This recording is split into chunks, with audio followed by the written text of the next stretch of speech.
नमस्कार, आप देख रहे हैं कशिश न्यूज और न्यूज रूम लाइव में आपके साथ मैं हूं दीपक शर्मा। 7 चरणों की गहमा गहमी से जुड़ी हर खबर से आपको अपडेट हम कराते रहे हैं। 7वें चरण का प्रचार का शोर बस कुछ ही पलों में थम जाएगा। सन्नाटा अब चुनाव प्रचार को लेकर देखने को मिलेगा, लेकिन अब गहमा गहमी मतदाताओं के बीच बढ़ेगी। अब न सभा होगी न रोड शो होगा, लेकिन अब डोर टू डोर का विकल्प बचा होगा। और ऐसे में तमाम पार्टी प्रत्याशियों की एक आखिरी कोशिश जरूर होगी कि वे कम से कम उन इलाकों में एक चक्कर जरूर लगा आएं जहां या तो उनके समर्थकों की मौजूदगी है और प्रचार अभियान के दौरान वो नहीं जा सके, या फिर विरोधी खेमे में मतदाताओं का क्या मूड है और उस मूड में परिवर्तन की क्या गुंजाइश है, वो गुंजाइश तलाश सकें।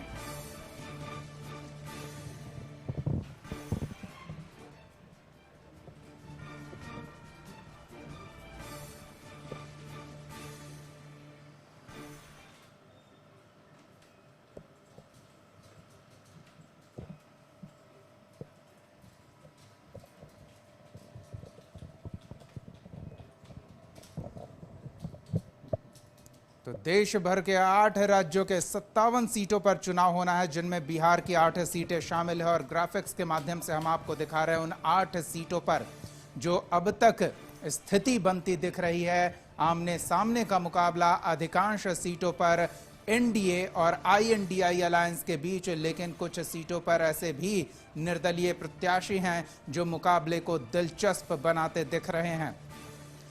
तो 7 चरणों में ये चुनाव हुआ है। इंद्रधनुष के 7 रंग होते हैं, लेकिन इस चुनाव के रंग 7 गुना अलग देखने को मिले। हम कहें तो हर चरण में प्रचार का रंग और रूप, नेताओं के तेवर, बयानों के बोल बदलते दिखे। और अब आखिरी दौर में मतदाताओं के मन में क्या चल रहा होगा, सब नेताओं और प्रत्याशियों में इस बात को लेकर खलबली होगी। हमारे संपादक अशोक मिश्रा हमारे साथ जुड़ेंगे। अब तक के पूरे चुनावी अभियान के साथ साथ इस आखिरी चरण में प्रचार के लिए किस तरह के तेवर नेताओं के दिखें, किस तरह की तैयारी प्रशासन की है और किस तरह से मतदाताओं का मूड है, जो नेता भांपने में अब तक सफल नहीं हो पाए हैं, सारी परिस्थितियों को समझने का प्रयास करेंगे। अशोक जी, सबसे पहले तो अब मतदाताओं की बारी है, क्या कहेंगे? बिल्कुल, देखिए 76 दिनों तक ये अभियान चला। 16 मार्च को चुनाव आयोग ने नोटिफिकेशन जारी किया था और 20 मार्च से नामांकन की प्रक्रिया शुरू हो गई थी। 19 अप्रैल को पहला मतदान था, फिर दूसरा फिर 26 को, तीसरा 7 को, और आज अब अंतिम कह सकते हैं 13, 20 के बाद 25 और फिर 1 तारीख को मतदान होना है। अब केवल 8 सीटें बची हुई हैं। 32 सीटों पर मतदान हो गया है, यानी कि 2/3 मतदान हो चुका है। लेकिन ये 8 सीटें ही काफ़ी महत्वपूर्ण हैं और अंत भला तो सब भला। ये सीटें इसलिए महत्वपूर्ण हैं कि इसमें तीनों जो प्रमुख दल हैं बिहार में, इन तीनों दलों के नेताओं की साख दांव पर है। सबसे पहले अगर नीतीश कुमार की बात करें, जो एनडीए गठबंधन के ड्राइविंग सीट पर हैं, तो नीतीश कुमार का गृह लोकसभा क्षेत्र नालंदा जिला है, जहां उम्मीदवार कोई भी हो लेकिन लड़ते हैं नीतीश कुमार। दूसरा, अगर बीजेपी की बात करें तो बीजेपी का जो नाक है, आप यह कह सकते हैं कि बीजेपी के बारे में कहा जाता है कि वो शहरी क्षेत्र में ही उसकी पैठ ज़्यादा है। तो बिहार का सबसे बड़ा शहरी क्षेत्र तो राजधानी पटना है, और लगातार अगर आप देखें तो पटना साहिब में लगातार बीजेपी जीतती रही है। पाटलिपुत्रा में भी बीजेपी ने 2 बार जीता है। तो बीजेपी की साख, यहाँ सभी नेताओं की साख लगी हुई कि वो जो किला है वो किला बचेगा या नहीं बचेगा, या राजधानी पटना में भी इंडिया गठबंधन की दस्तक हो जाएगी। तो बीजेपी की साख इस पर रविशंकर प्रसाद और रामकृपाल यादव, दोनों पूर्व मंत्री हैं, निवर्तमान सांसद हैं। तीसरा, राजद सुप्रीमो लालू प्रसाद यादव, जो समूचे बिहार में इंडिया गठबंधन के एकमात्र लीडर तेजस्वी प्रसाद यादव को उन्होंने बनाया है, वह तेजस्वी प्रसाद यादव की बहन लालू प्रसाद जी की बेटी मीसा भारती चुनाव मैदान में खड़ी हैं पाटलिपुत्रा से, और 2 बार वो चुनाव हार चुकी हैं। क्या हार का हैट्रिक लगाएंगी मीसा, या रामकृपाल यादव यानी अपने चाचा को रोकेंगी दिल्ली जाने से? तो ये साख है। दूसरी बात है कि इसके साथ साथ जो चुनावी सिनेरियो है, जो परिदृश्य है, उसमें आप ये कह सकते हैं कि ये चुनाव सबसे ज़्यादा दिलचस्प है। यहाँ अपने ही अपने को हराने में लगे हैं और बागी ही दूसरे को जिताने में लगे हैं। अब 3 लोकसभा सीट की अगर बात करिए तो काराकाट, बक्सर और जहानाबाद, ये तीनों सीट पर समूचे बिहार की नज़र है। जहानाबाद का परिदृश्य अगर आप देखिए तो जहानाबाद में 2 पूर्व सांसद 1 वर्तमान सांसद को हराने में लगे। अरुण कुमार और सुरेंद्र यादव दोनों सांसद रह चुके हैं, जहानाबाद से रह चुके हैं। वो चंदेश्वर प्रसाद चंद्रवंशी को हराने में लगे हैं। और क्यों हराने में लगे हैं कि कल तक एक ही गठबंधन के नेता हुआ करते थे, अरुण कुमार भी और चंद्रवंशी। लोजपा ने उनको टिकट नहीं दिया, उन्होंने हाथी की सवारी कर ली है बसपा से।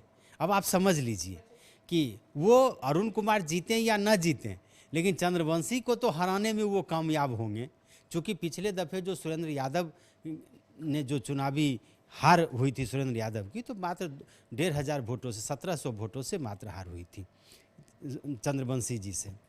बक्सर की बात लीजिए, वहाँ मोदी के भक्त ही मोदी के उम्मीदवार को हराने में लगे हैं। अश्विनी कुमार चौबे का टिकट काट दिया गया। बिहार में 1 केंद्रीय मंत्री का ही टिकट कटा, अश्विनी कुमार चौबे का काट दिया गया। और उनके बदले में जो उम्मीदवार दिया गया वो गोपालगंज के हैं। अश्विनी चौबे के बारे में कहा जा रहा था कि ये बाहरी हैं, मिथिलेश तिवारी भी तो लोकल नहीं है। और उनको हराने के लिए आनंद मिश्रा खड़े हो गए हैं, जो पूर्व IPS अधिकारी हैं। और क्या है, वो मोदी के भक्त हैं। वो जहाँ कहीं भी जा रहे हैं तो वो मोदी की ही तस्वीर लगा रहे हैं। वहाँ पे RJD के प्रदेश अध्यक्ष, पाटलिपुत्रा में लालू प्रसाद की बेटी और बक्सर में जगदानंद सिंह के बेटे सुधाकर सिंह चुनाव मैदान में। तो वहाँ दोनों की साख है। एक तरफ RJD की साख यानी कि जगता बाबू की साख है, और दूसरी तरफ मोदी की साख है। चूँकि टिकट बदल दिया गया अश्विनी चौबे का, इसलिए कि वो कहा गया कि उनका वो चुनाव में खड़े होंगे तो हार जाएंगे। अब देखिए वहाँ का सिनेरियो क्या। ये 2 जगह पे तो आपने देखा। अब आइए काराकाट।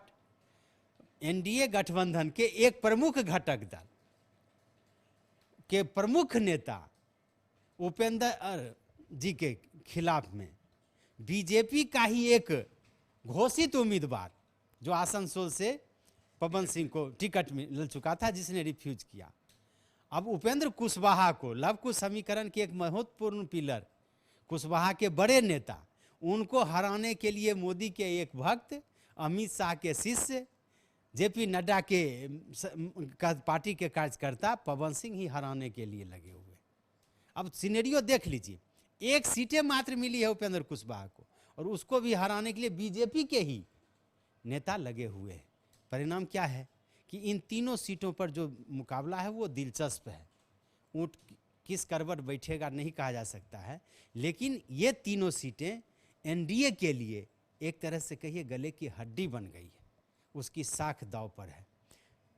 इंडिया गठबंधन के लिए ये प्रतिष्ठा का कह दीजिए कि प्रतिष्ठा की बात हो गई है कि अगर राजा सुप्रीमो अपनी बेटी को चुनाव नहीं जिता पाए, जगदानंद सिंह अपने बेटे को चुनाव नहीं जिता पाए, तो फिर वो 40 सीटों के जो उम्मीदवार हैं उनको कैसे कहेंगे कि तुम क्यों हारे। अब आप आ जाइए जो बची 5 सीटें, 5 सीटों में अगर आप आरा की बात कीजिए तो RK सिंह, कहा जा रहा था RK सिंह को टिकट नहीं मिलेगा। RK सिंह ने दावा किया था कि हम लड़ेंगे और बीजेपी से ही लड़े। RK सिंह के सामने कौन है? भाकपा माले है। और आप ये जान लीजिए कि भाकपा माले को 3 सीटें मिली हैं और तीनों इसी चरण में है। नालंदा से संदीप सौरभ लड़ रहे हैं, यादव को खड़ा किया गया है नालंदा में, जिसको कुर्मिस्तान कहा जाता है, वहाँ पे यादव को की उम्मीदवारी दी गई है। नीतीश के खिलाफ में माले को खड़ा किया गया है। माले की 3 सीटें हैं। काराकाट में उपेंद्र को घेरने के लिए राजा राम है, वहाँ पे माले है, और आर.के. सिंह को घेरने के लिए यहाँ पे इस बार जातीय समीकरण को ध्वस्त किया गया है। माले ने सुदामा प्रसाद जो वैश्य हैं उनको खड़ा किया गया। अब माले आरजेडी कांग्रेस के बाद इंडिया गठबंधन में सबसे ज़्यादा सीटें हैं विधानसभा में तो माले के पास है, और कांग्रेस और आरजेडी के बाद लोकसभा में अगर सबसे ज़्यादा सीटें मिली हैं वामपंथी दल में किसी को तो वो माले के पास है। अब देखिए माले की साख यहाँ पर है। अगर माले एक भी सीट नहीं निकाल पाती है तो विधानसभा चुनाव में माले को इसका खामियाजा भुगतना पड़ेगा। ये अब आइए जो बची हुई सीटें हैं उन सीटों में अगर आप देखिए तो सबसे बड़ी बात क्या है कि जो पुराने योद्धा हैं जिनको टिकट मिला हुआ है वो पुराने योद्धा अपनी साख बचाने के लिए लड़ रहे हैं। नीतीश कुमार कौशलेंद्र के पीछे खड़े हैं। यहाँ क्या है, मीरा कुमार के बेटे को दे दिया गया, अंशु को, अभिजीत अंशु। अब क्या है, क्षेत्र देखा नहीं है, दलित चेहरा, राष्ट्रपति पद की उम्मीदवार, उनके बेटे को चुनाव मैदान में खड़ा कर दिया गया। कांग्रेस की साख यहाँ पे दाव पर है। तो जो 8 सीटें हैं वो सारी की सारी सीटें कहिए कि महत्वपूर्ण हैं, और कहा जाता है कि अंत भला तो सब भला।